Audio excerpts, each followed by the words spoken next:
I'm one of the gamers who grew up being able to handle a controller. Suddenly, N64 came along and stuck a fork in our path. And,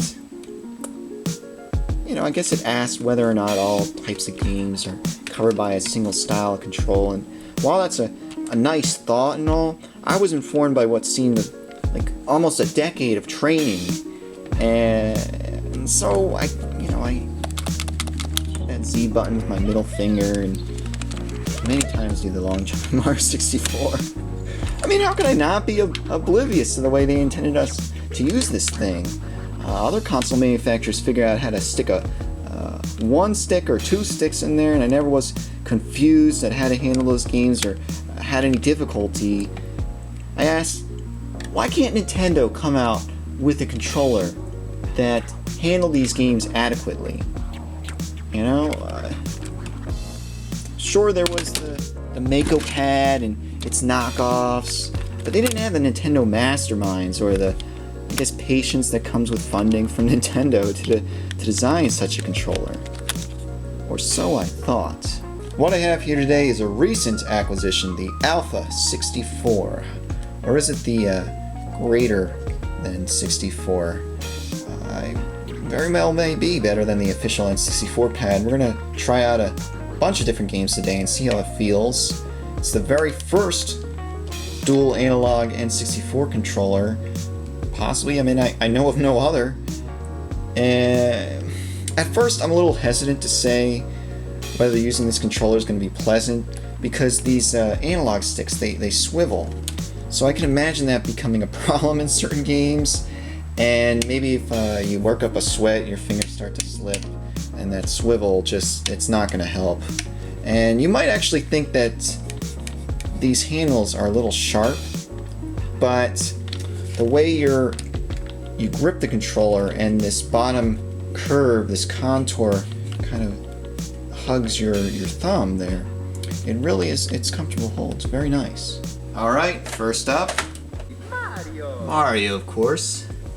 I was a little afraid when I saw, or when I first laid my hands on this controller, because of these joysticks here. They kind of swivel. When I turn, it does want to kind of get away from me a little, so maybe things might not be as tight, but there's only one way to find out. Yeah, see, there it goes. It slips right underneath my finger. But yeah, this feels like how I wanted it to feel. With I always used, you know, my middle finger, or maybe I stretched my pointer finger. I'm pretty sure I always stretch my middle finger to get that Z. But now I'm stretching my pointer finger like this is an actual shoulder button. We do have a turbo function here. So set. Yahoo! Yahoo! Alright, so let's check out what this second analog stick does.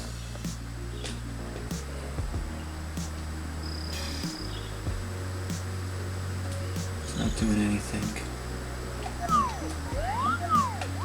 I was thinking it might be mapped to the C buttons, which I was hopeful for. This. Spaztastic. Switch here. Alright. We lost control here. Oh, that's interesting.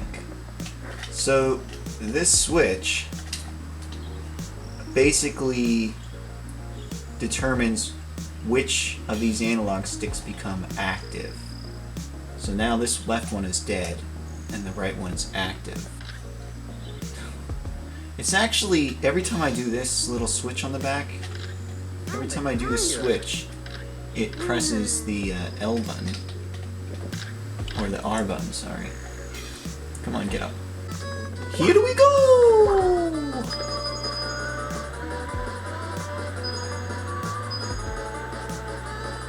It's actually not so bad. But, I mean, the only thing that I find rough in Mario 64 is that turn flip. Speaking of handles, they really do look and feel much like the official pad. Maybe a little bit thicker, but it's not, you know, like Xbox Duke size or anything. And then we have the L and R's, which they rest nicely underneath your pointer finger. You don't really feel like you're stretching to reach them. It's inevitable. Well, I don't know if I hate it, but it's just, the control scheme really bugs me, you know? How inadequate it is. Yeah. Let me try something here. See how good this is. So we got our movement mapped to that. Got, oh jeez. Oh dear God. Let's see if we can maybe swap it. Maybe it'll help.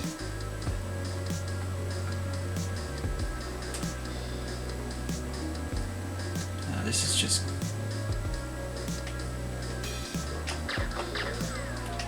I mean, I like that, being able to kind of look around, strafe with the... God! I'm gonna switch. I'm not very good at Goldeneye.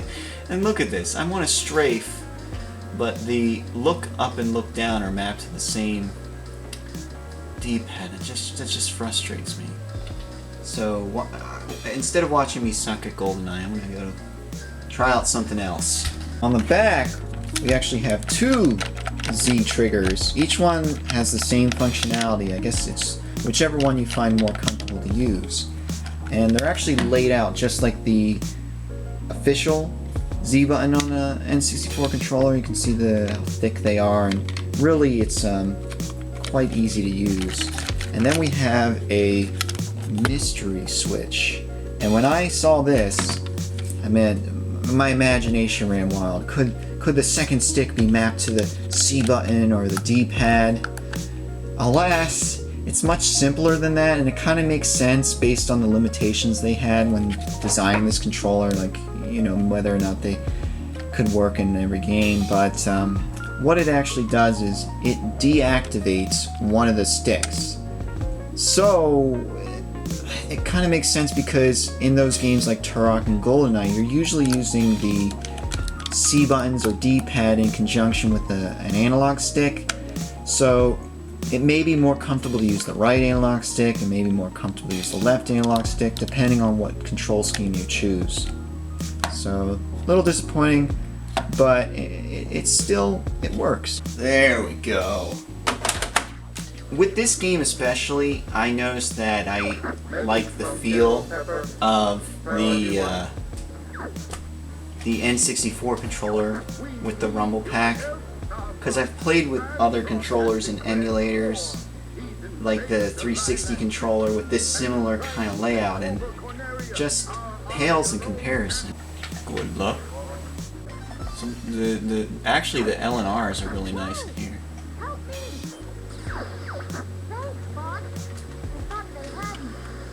Hold on a second. Let me restart. The rumble's not coming off. My batteries might be dead too. That could be a thing. So I went through several sets of batteries, and I thought maybe the controller might not support the rumble pack, but eventually I found a set of batteries that does. So it does indeed support the rumble pack. It is rumbling when I do that. It feels subtle. It doesn't feel as strong as I remember. Let me get hit. Somebody hit me. Let's run to... Okay, there you go. So it's pretty good. Mint. I feel... I don't know, I've got... With this game, I really like the original, the feel of the original... Oh shit. The feel of the original controller. I've gotten so used to it. Though, I guess since I'm out of practice, I can get used to any controller. The controller also stuffs in a turbo, and I mean, I can't really think of many 3D games from the era that would really make use of that. It was definitely a necessity in the 2D era, but yeah, there's also this slow switch. Again, it's not very useful unless you want a migraine. Alright. Oh, man. I hate these memory packs. Let's try this one. So I know I have to go through the Game Shark to format the dumb thing, and I don't want to have to do that. You guys don't know the half of it. The world exploded in the middle of me trying to get Turok. Everything fell over. Cameras, the system fell off the stand. Well, and all these memory cards I know work. I've used them before. And of course, like all N64 memory cards, they get instantly deleted when you plug in a new game. But nonetheless, I was going to try Turok, so let's see if we can dual stick it up in there. Maybe they added some support for this controller specifically.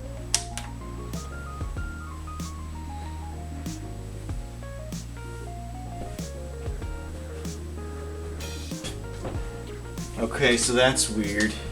Didn't give me the warning about the memory pack this time. And it's not like any of my formats succeeded.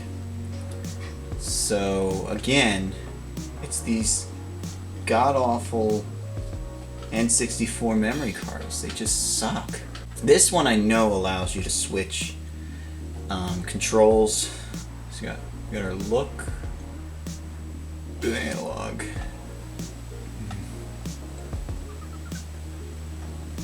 I don't know if I like that. Zoom.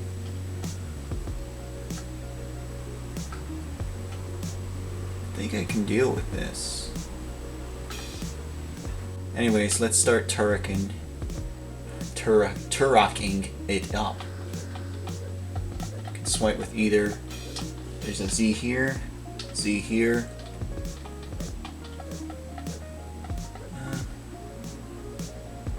Alright, I'm losing this. Okay. Oh, jeez. Let me figure out how my mode of attack here. The camera's in my face right now. I think I want to hit with this one. You know, it's not so bad. The using this D-pad to kind of strafe and move back and forth, and then using this other analog. That's annoying, the up and down being switched. I don't know if I can deal with that, but especially when there's platforming segments in this game. There it is. What do you think? That Raptor or the Tomb Raider one? Here we go. 1, 2, 3. Thought I was gonna miss it, but it's actually working out alright. Who can make this jump? I'll tell you. Turok! Oh god! Oh, Turok did not make the jump.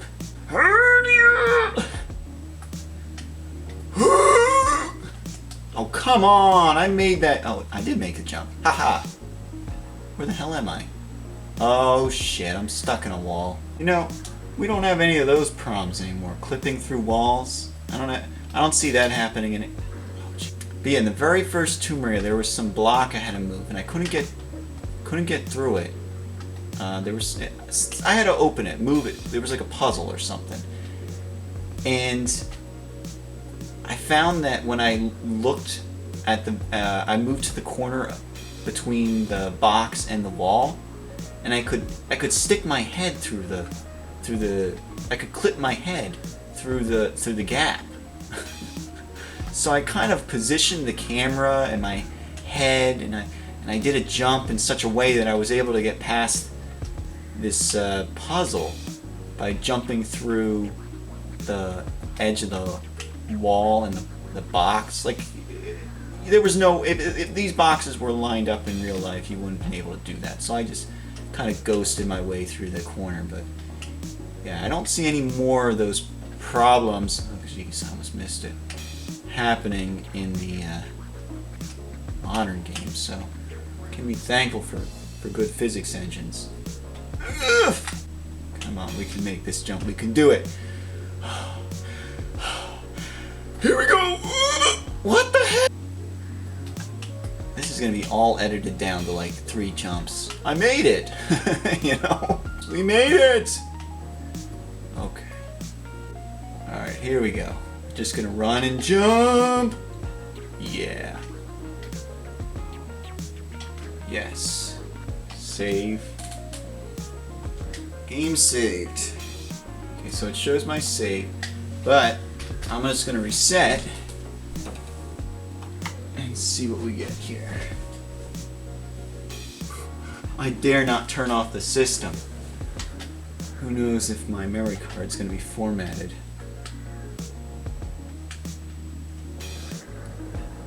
Okay, so load game. Load. Alright, it works. Finally, this D-pad, I'm in love with it. It gives you enough clearance around it that it has really nice play. And if you can hear this, it's this clicky noise. It's almost like it's a faux hat switch. So it's like a subtle confirmation, extra confirmation that you're pressing the direction that you actually want.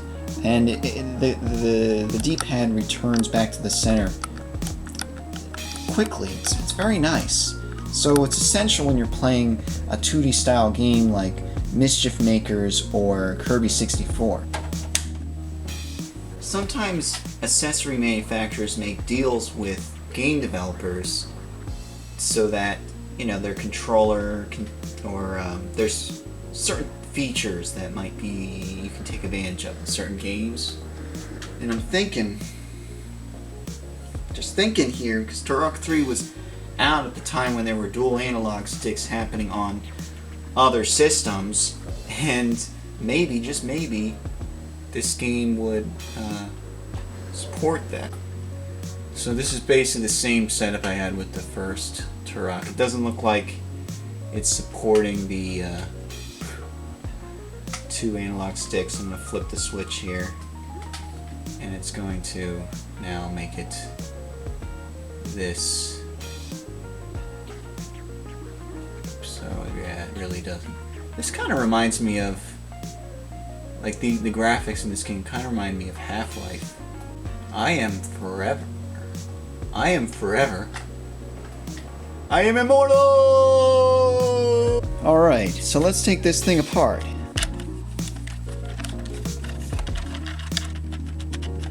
The hidden screw underneath there.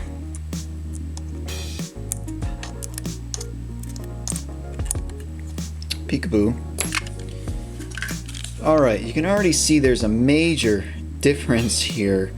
There's a special housing for the analog sticks. I'm gonna have to unplug these, I guess, power leads to get to here, to actually remove it, I think. Or maybe not. Let me, I did this before, but I left one of these dirty so I can clean it and show you the kind of filth that the sticks work up in there. We need to unscrew everything here. So as you can see, it's just bare. There's no bowl on the bottom, like, you know, on the N64 one. There's like a little prong, a little thick prong that it goes in between these two. I mean, they're the same kind of cross section, up, down, left, right, or whatever. But there's a metal stick in there, and actually, you can pull it out from the other side. Here, let me pull it off this one. This is the one I think that I need to clean. No, it's this one I need to clean. So let's pull off this one. So you can see this little metal stick goes into there, and then it pushes up or down, left and right, and there's a torsion spring here and here that allows it to reset. And but yeah, in terms of like that one fell out too. In terms of the dust, you still will get some plastic wear here, but not so much compared to the normal N64 controller. This ball there just keeps it from popping out easily, but there's nothing that's going to stop this stick from twisting in the wind there.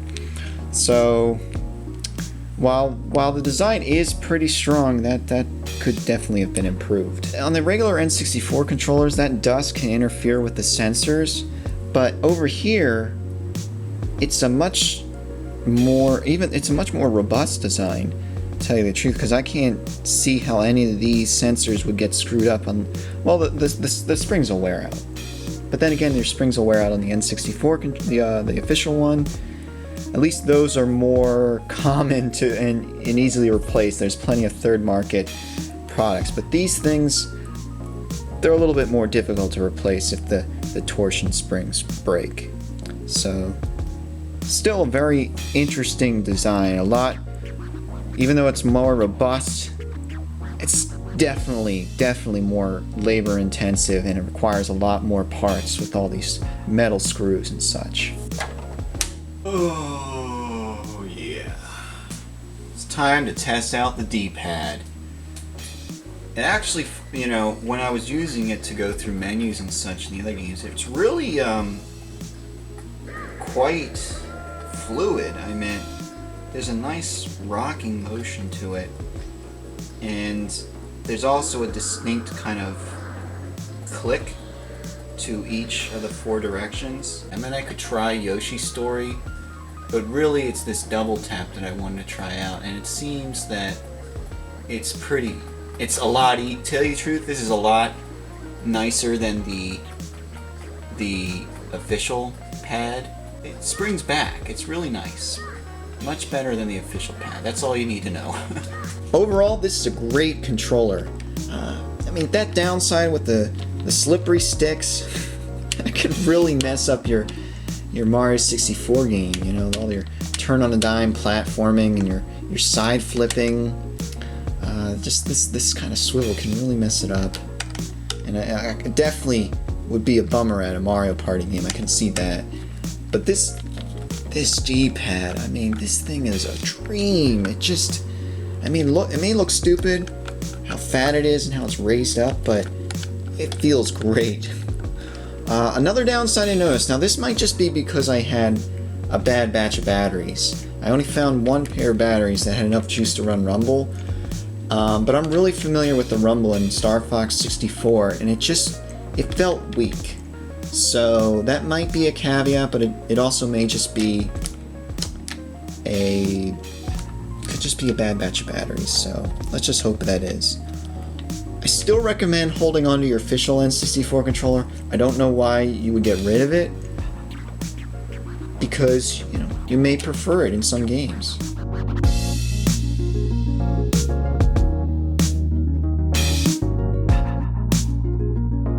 Okay. Bonus time. That's interesting. Try that again here. Maybe it has to do with it's not being an official controller. That's my only guess.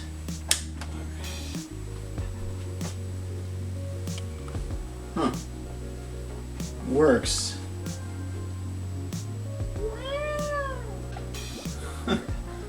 That's frustrating. I guess certain games there's going to be that problem. Oh, why did I do that? I'm gonna die, I'm gonna die, I'm gonna die! Ah. I do not have the Game Boy Transfer Pack. No, I do, but I don't have Pokemon Stadium right now. I've gotten rid of all my copies of that game, so I can't test that function out. I actually do have copies of Pokemon Blue and Red, so I would have been able to test it out, but sadly I don't have Pokemon Stadium, and I don't have any of the other odd, Rumble packs or any other third-party accessories. I don't have the bio pack, whatever that is. The feedback sensor they had going. But that was only used in like one weird Japanese. I think it was like Tetris 64, the Japanese version of Tetrisphere. Bonus time part 2. Oh, there's no batteries in there. What the crap? Oh, it does. Okay, Rumble's working. Now we'll try the other ones. Chameleon twist. Hey. No complaints. Maybe it had to do with not having batteries in there? I don't know. That's good. Oh, it works. If you don't have batteries in a Rumble pack and using a third-party controller when playing Chameleon Twist, it'll give you that warning, but nonetheless, plug in batteries and you'll be fine. Pretty sure this game came out around the time of Star Fox 64, but I could be totally wrong. I mean, it's also probably came out in Japan first, where who knows if the Rumble Pack was out at the time. Yeah, I'm not getting a Rumble right now, but it could be that it just doesn't support Rumble. I don't remember. So it does, by the way, have a nice weight to it, and really I was afraid these things were gonna dig into my hand, but it really does have a nice, these handles feel really smooth. So, and my fingers don't really feel that stretched when going for the ZL or the ZR here, or the L and the R. So not bad overall. Yeah, not bad. I don't know really who would use this.